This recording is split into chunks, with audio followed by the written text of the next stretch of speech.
Listen up, real estate investors, entrepreneurs, and agents. You're in the right place, unlocking the secrets to real estate investing and entrepreneurship. Welcome to the Titanium Vault, hosted by RJ Bates III. Here's RJ.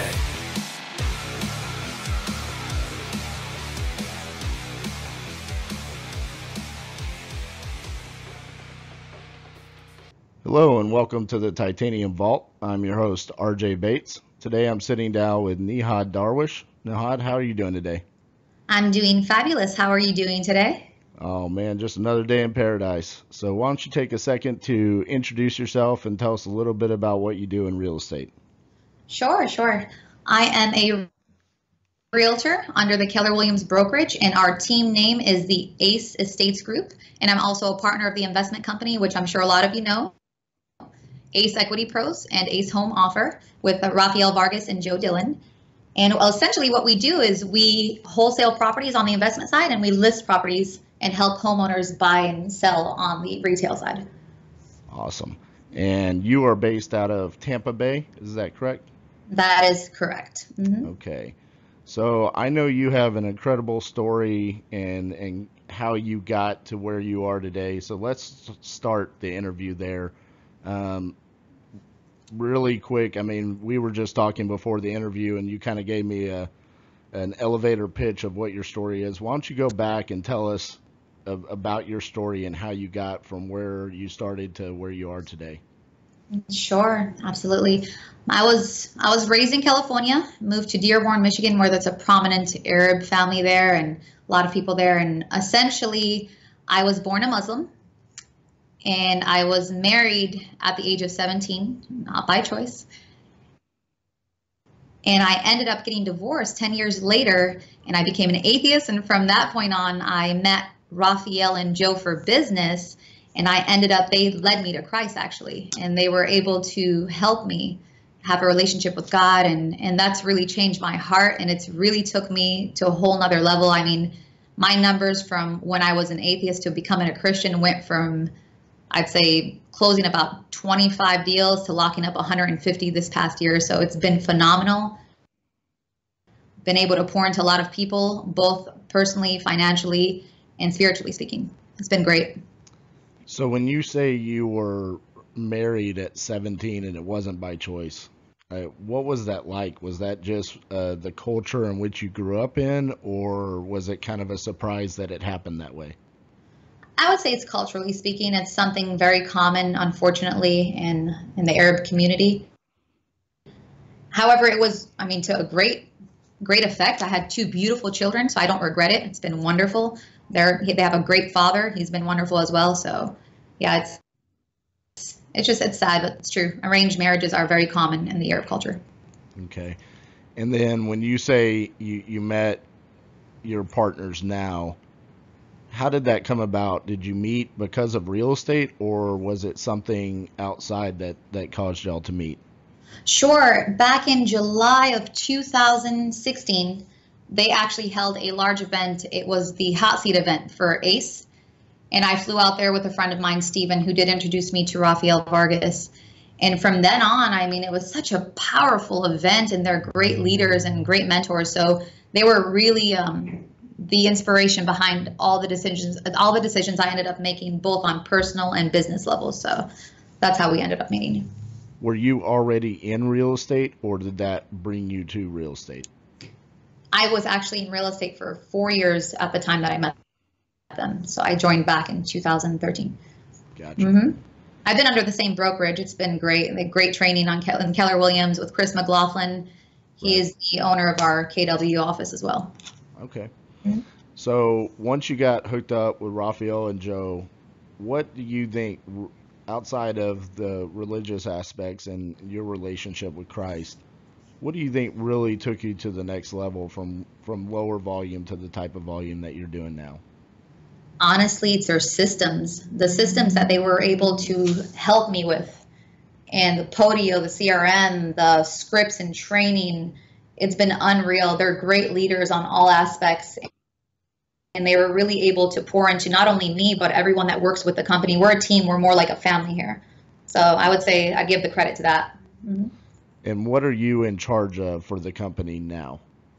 What I do is I actually help hire agents and I train and coach them. And I also am a sales agent on the ground here. I'm a team lead in the Tampa, Florida market. We have a team out in Washington, D.C., and we are now looking for agents in Baltimore, Maryland, and also our next spot is Orlando. And you're going to be Florida. in charge of all of those markets? That's correct. I'm considered the expansion director of the company. So that's what I mainly focus on, expanding to different locations and helping agents with sales training and coaching. Gotcha. And would you say the vast majority of your business is on the wholesale side or retail listings? Say mostly retail.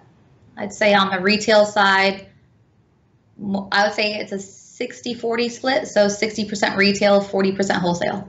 Okay. So let's talk about the wholesale properties a little bit. The vast majority of our listeners are in the real estate investing realm, and that's probably where, you know, my background with Titanium Investments is mainly in wholesaling properties. As you as an agent, how are you deciphering if a property is going to be a good wholesale property compared to a listing? So when we go into a property, more than likely we're trying to lock it up as a cash deal. But I'd say more often than not, they're looking for the highest, best offer, correct? So That's really going to start there. Their motivation level, the condition of the property, if it needs a new roof, is this going to have a financing contingency issue? It all depends on those types of issues. However, for the most part, we do lock them up as investments when we can. We try. Gotcha. And how many wholesale properties did y'all do this past year? I'd say on the wholesale, over 80 on the wholesale side. Over 80. And how many of those, and you were in charge of all 80 of those, or were those divvied up between other agents? Between other agents. I'd say I was over about 37 of them. Okay. And do y'all ever do any flips or buy and holds yourselves, or is it only wholesale and retail listings? See, we don't like to focus on too many things. It becomes an issue when it's kind of spread out. So for the most part, we focus on wholesaling. And on buy and hold, I know Raphael has a nice little portfolio, I think out in Baltimore and Tampa as well. However, that's not our main focus. We mainly focus on the wholesale side and listing properties. Okay. You're one of my first guests that I've had in the Tampa Bay market. So let's talk about the market itself a little bit. What is like a average wholesale property look like in the Tampa Bay market? See, everybody is different. I know some wholesalers who are averaging 5 to 10 a deal, 5 to 10,000, but our minimum usually is around 10,000 a deal. We try to make anywhere between 10 to 25,000. What's like the average purchase price? Average purchase price really depends on the property size. Is there a higher end market in Tampa Bay? No. It's not like DC. DC is way higher than Tampa. Yeah. See, like here in about 100 to 150. Yeah. See, like here in Dallas, Fort Worth, Texas, you can go buy a property for $10,000 in a lower end market, but then we also have houses in the extreme multi-million dollars in the higher end parts of Dallas. So, when we talk about a wholesale property here in Dallas, it can be anything. It could be, really cheap, or we've wholesale properties all the way up to $800,000-$900,000. In Tampa, is it more in like the $50,000 to $125,000 range, or are you a little bit higher? Yeah, I'd say that's around around 50 to 150, around those times. For the most part. We do have some higher end properties closer to the water, but those are really hard to snag. Right. When you're doing the retail listings, what is a typical retail property like days on market? Is it a super hot market, or is it kind of slower right now? It's slowed down quite a bit. I would say on average it takes about 30 to 50 days to sell. But right now it's starting to take a little longer, and just dependent on the price point. The higher the price of the property, the longer it sits on the market. We like to sell them before 90 days. Right. But realistically speaking, they're selling between 30 and 60 on average. Okay. That seems pretty across the board. That's kind of what I'm hearing in all the different markets. Things are slowing down just a little bit. And that could just be, due to a slight correction that might be happening across the markets. Things have been so hot for a while now. There might be a little bit of a correction going on and slowing down some of the hotter markets. As you've talked about your systems that you use, and you give a lot of credit to the success that you guys have had because of those systems. You talk about Podio. Yes. Do y'all have a lot of automation within your Podio? We do. We have a Podio developer, and he usually makes everything work flawlessly. He's phenomenal. Wow. Yeah, And Podio's been great. and that Podio developer, is he a part of your team or is he outsourced? He's outsourced. Gotcha. He's outsourced. Yeah. Now, Podio is a great tool for real estate investors, real estate agents. Well, I shouldn't say every.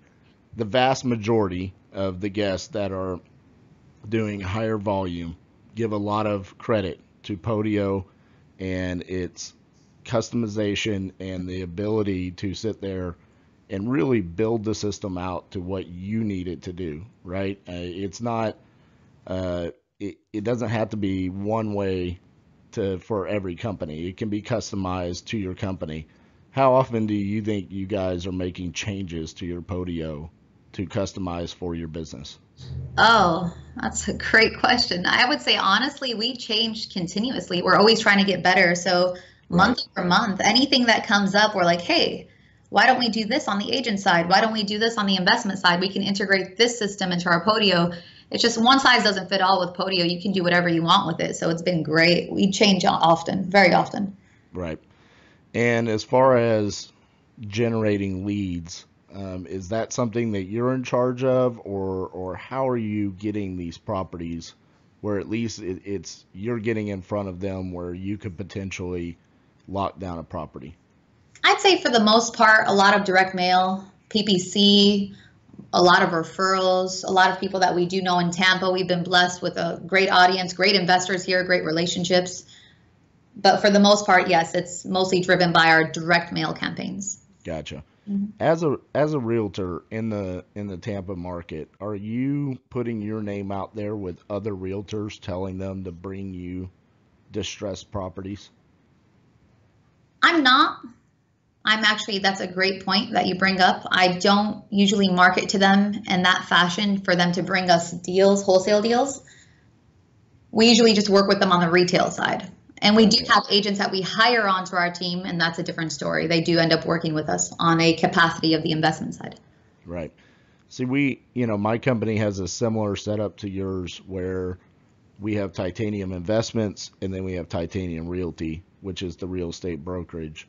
And, one of the things that we've talked about is the need for other realtors to bring us these deals. And part of that goes back to the fact that we found a lot of deals on the MLS that we could either wholesale, flip ourselves, buy and hold, owner finance, whatever it is. There's still good deals to be made on the MLS, but sometimes you miss out on that deal because it does go to the MLS and people are willing to overpay. And one of the things that I've tried to implement within our company is that we are reaching out to those agents that are going to be listing those properties on the MLS and saying, bring them to us. And within, 12 to 24 hours, we'll give you a cash offer Oh, that's before great. it even has to go on the market. And at that point in time, you have other agents working for you to bring you essentially an off-market deal because they're bringing it to you before it goes on the MLS. So That's brilliant. yeah, and a lot of that goes back to the fact that as a wholesale company, we have actually wholesaled a lot of properties off the MLS, which is kind of taboo. A lot of people don't think that you can do that, but we have had success. Have y'all wholesaled any properties off the MLS? Actually, I'm not sure if the guys have or not, if Raphael and Joe have done that. We It's typically, very rare, so it would not be shocking if they haven't. It just, well, I will say a lot of that is driven by the buyers, and the reason why we were able to do it is because a lot of our buyers were out of state. They didn't have MLS access, and they were just looking for a good deal. They didn't necessarily care where it came from. And I've had numerous guests on here, Casey Denton, Luke Weber. Those are the two that come to mind, where both have flipped a significant amount of properties. And they both have said they have no problems buying properties off the MLS. And I know for a lot of cash buyers out there, they don't feel like there's good deals to be made on the MLS, but there is. And so I was just curious, from another wholesale company, and I know that's kind of out of your realm within the company, but just I was curious if you knew the answer to it. Getting back to what you do and training those agents, go into that a little bit about what your process is on training an agent and what your responsibilities are there. Sure. So when we typically get an agent, onboarding takes about 2 to 3 weeks, get them situated, get them on the training schedule. We like to train at least 5 days a week. We train every morning from 8:30 to 9. We're script training, role playing, great kickoff calls, and we're typically then on the phones making cold calls from 9 to 11.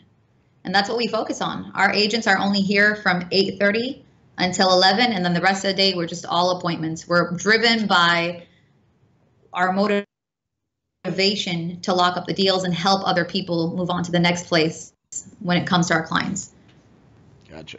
And when you say script training, for someone who's never been a realtor or anything like that, what do you mean by script training?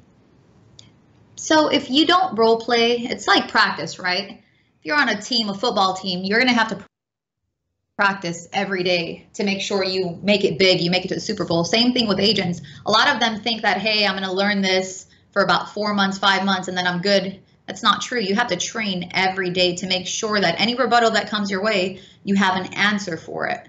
And that's what we like to do with our agents. So we're script training. We use Ben Kenny scripts, Mike Ferry scripts that I've created for the agents just from experience in the past 5 years. And that's the kind of scripts that we're working on. Awesome. What, with the kind of success that you had in 2017, what are your goals for 2018? Our goals are to hit 100 million in sales on the agent side for sure this year. And I think going into the markets that we're in now, I believe it's very possible. How many agents do you have total? 6. 6. So that's a very ambitious goal. I commend you for that. What do you think that y'all are going to do this year to get you to that 100 million compared to what you did in 2017? We're going to hire on more agents. We're going to enter in at least another 4 markets, major markets this year. Mm-hmm. And that's definitely going to help us with the numbers. This year alone, we were able to get under contract on the listing side, 48 million. So we're not too far off, and that was only with the major markets we're in now and with the 6 agents. Right. And, we did a lot of massive expansion in 2016, and we saw our revenue numbers go up tremendously just by opening up more opportunities within new markets. And so if, like you said, you're already at 48 million, and then you're opening up several other new major markets, I don't think that is a not feasible goal. I think it's very y'all will probably get there pretty easily just with the newer markets, and then of course adding on more agents as well. That seems like a very feasible goal. I agree. So one of the things that I always like to ask my guests is, what is your why? What's the driving force behind what you do? And considering your story, where you came from and where you are now, what is your why? My why has to be my children, first and foremost. They are the reason behind my smile. They're the reason behind my motivation. I have a special child. He has Asperger's, so high functioning autism. His motor skills are on point. He's a little delayed in regards to language. But every day that I go in, I think of how much I can give to them by being productive and helping others. And another big why of mine are the people that work with us. Every person that's on our team gives me that motivation, that drive, that hunger to actually help them become leaders, to train them, to help other people. All of our clients are our why as well. So it just tears off. There's so much that I want to give back. And the only way to do that is through being able to create opportunities and build people within the company so they can grow into leaders themselves. where do you want to be in 5 years? I want to be traveling the world with my children and helping others all around, at least in 40 major markets in the next 5 years. That's amazing. Yeah. Let me know when y'all decide to come to Texas. Yeah, we're coming. We're coming soon. Tell me, just a quick question, since you do have that experience, and it sounds like you have your own brokerage. Is that correct? My partner Cassie does. Technically, I mean we're essentially partners on everything, but on paper it's just her brokerage. And it sounds like you've expanded to several different locations. Is that correct? Yeah, we've expanded from just DFW to all the major Texas markets, so including Austin, San Antonio, Houston, Phoenix, Arizona, Hawaii. We've also done some wholesale deals in Seattle, Washington, Portland, Oregon, Tulsa, Oklahoma, Dayton, Ohio, and Jackson, Mississippi. So we've hit a lot of the country.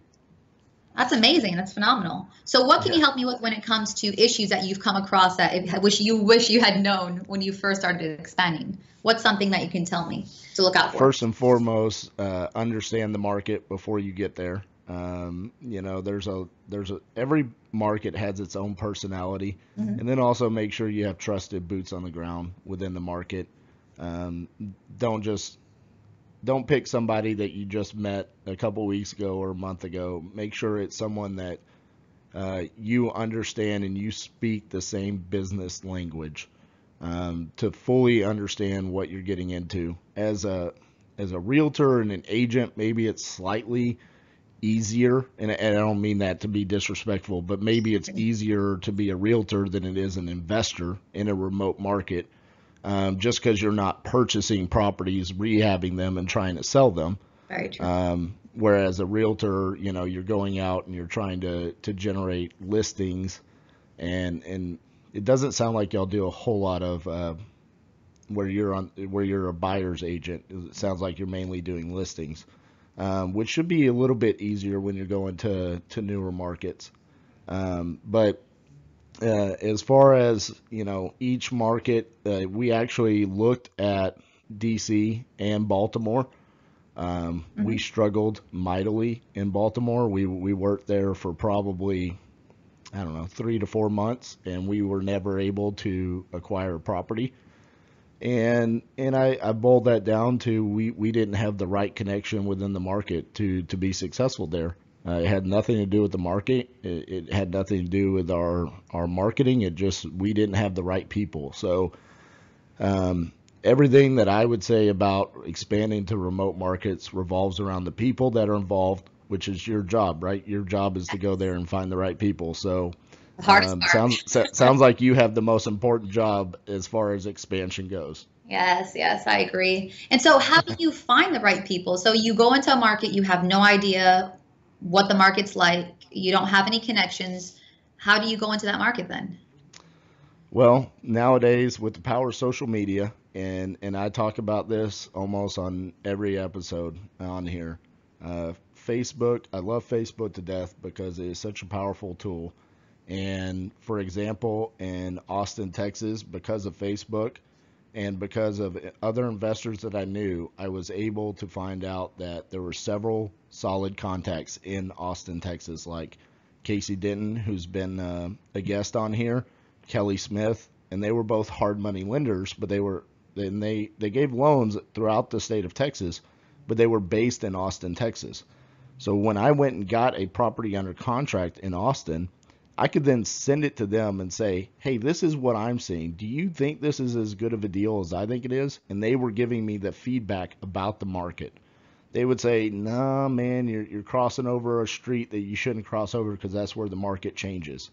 Outside of that, we were able to establish a relationship in Phoenix, Arizona with Jeremy Dimmers. And the reason why it worked with Jeremy is he was a realtor in Arizona, but before he was a realtor, he was also a licensed appraiser. And when I talk about speaking the same business language, Jeremy and I immediately hit it off because We have similar personalities. We don't take ourselves too seriously. We were able to laugh and joke and have solid conversations, but also get down to business and analyze properties the same way. We understood how we would analyze a property as far as what the ARV would be, what rehab would be, how to run comps, and then also how to market a property to our buyers. And so it was very symmetrical, I guess is the best way to put it, and we fit together. And that took about a year for us to figure out that we were a good fit to work together outside of just the investor-realtor relationship. And now we're partners within the Phoenix market.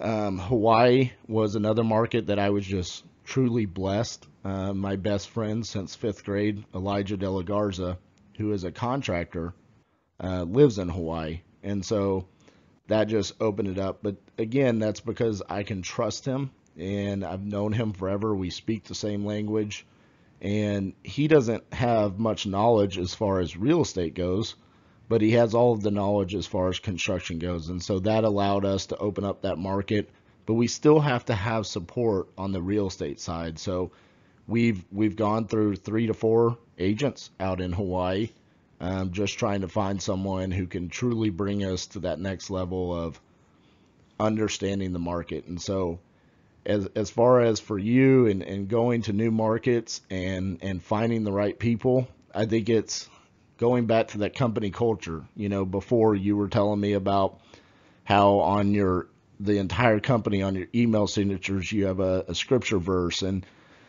things that truly buy into what your company believes in and how you're going to do business. You just have to find someone that fits within that personality and within that culture. And then at that point in time, you'll see the success. It's like you said, as soon as, Raphael and Joe brought you on and y'all had you aligned visions together, the volume in your business took off. That's all you have to do. You have to go find another you in another market. Sure. That would be my best advice to you. Thank you. Thank you for all that. That's very helpful. And man, I'm telling you, relationships are key in everything and anything you do in life. They really are. Very true. Absolutely. Mm-hmm. And that's part of the reason why I do this podcast. You and I are friends on Facebook, but outside of that, we probably would have never talked unless I had a property in Tampa and I just knew that you were an agent in Tampa. But because of this podcast, we're able to have a conversation. We're able to talk about these types of things, and hopefully, something of what I just said when I was rambling helps you in your journey to expand your company.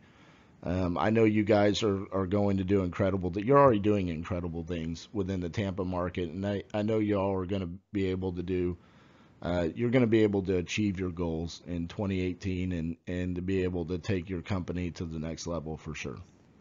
Thank you. From your lips to God's ears, that's our goal. We're just trying to help others in the community. We do give back quite a bit too. Last quarter, we gave over $20,000 to charities, Toys for Tots, St. Joseph's Hospital, families in need. So it's been a freaking amazing journey. We're so grateful for everything that we have. And I'm grateful for this podcast. I mean, I've heard the questions you've asked and the way you've helped people. I'm sure you've touched a lot of lives and you've been able to really affect them in a positive manner. So thank you for your time. Oh, absolutely. And I hope that happens.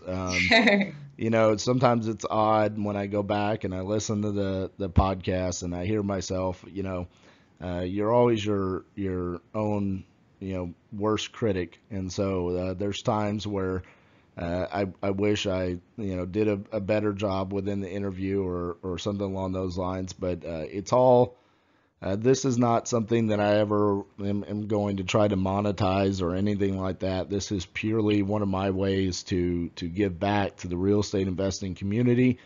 This is a passion of mine. I've found what I want to do for the rest of my life. I never wake up in the morning and feel like I'm going to work.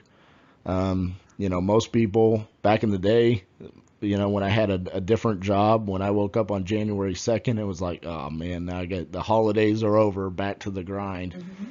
This morning I woke up and I was excited to go to work. It was like, man, I've been off for too long. I'm ready to get back to it. And I was excited for this interview. And it's just I love real estate. I love real estate investing. I love being able to connect with someone in Tampa Bay, Florida, and talk about real estate and the opportunities that we have to, like you said, better our communities and give back to charities. We recently had a charity golf tournament here in DFW, which I actually haven't talked about this on the podcast, but the Dallas-Fort Worth real estate investing community really bonded together around that event, and we were able to raise a significant amount of money.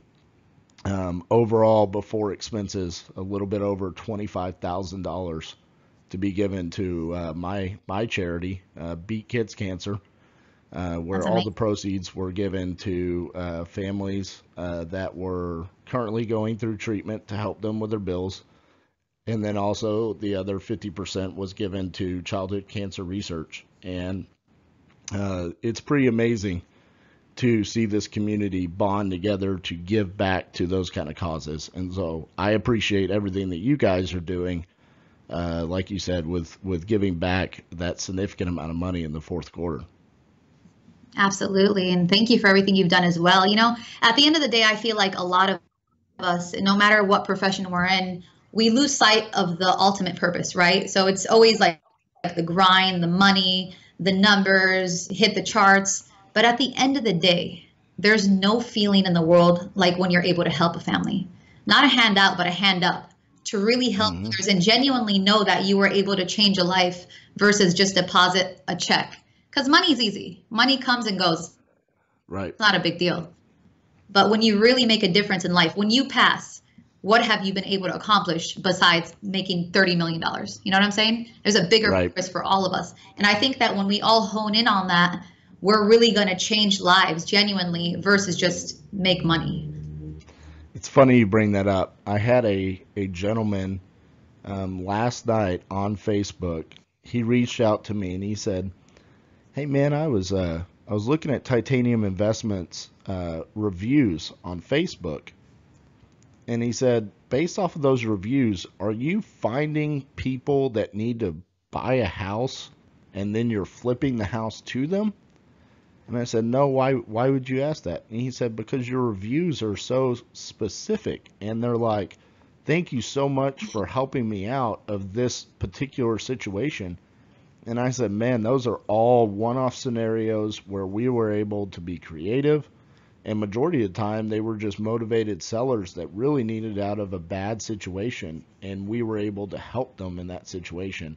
And he was blown away at the fact that people would take the time to go on our Facebook and leave us a review after we bought their house, because I guess he thought that because our offer would be low or because they were in a bad financial spot, they wouldn't be happy that they were losing their house. But it's all about how you handle the situation. And you're right. At the end of the day, it doesn't matter how much money you made. It's more about how many people's lives did you impact and what kind of legacy did you leave behind. And you're absolutely right. Money comes and goes.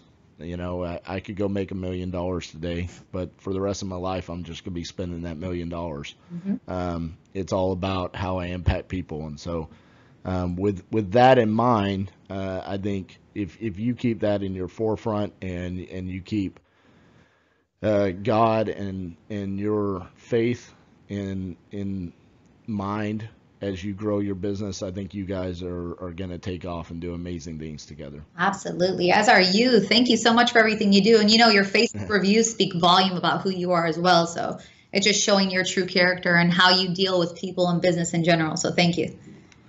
Well, I appreciate it, and I will say this was one of the more unique interviews, but I appreciate that. It's good. You got a lot out of me, so maybe you should start a podcast someday.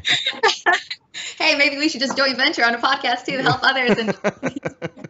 There you go. So if you ever decide to start a podcast, you just hit me up, and I'll be guest number 1. Okay? Yes, sir. I'll take you. All right. Hey, thank you for being on, and we'll talk to you soon. Okay. All right. Thank you. Bye-bye. Bye. Thanks so much for listening to the Titanium Vault with your host, RJ Bates III. For more info and to stay up to date, visit www.podcast.thetitaniumvault.com and on facebook.com/The Titanium Vault. If you enjoyed the episode, please rate and review, and we'll catch you next time on the Titanium Vault.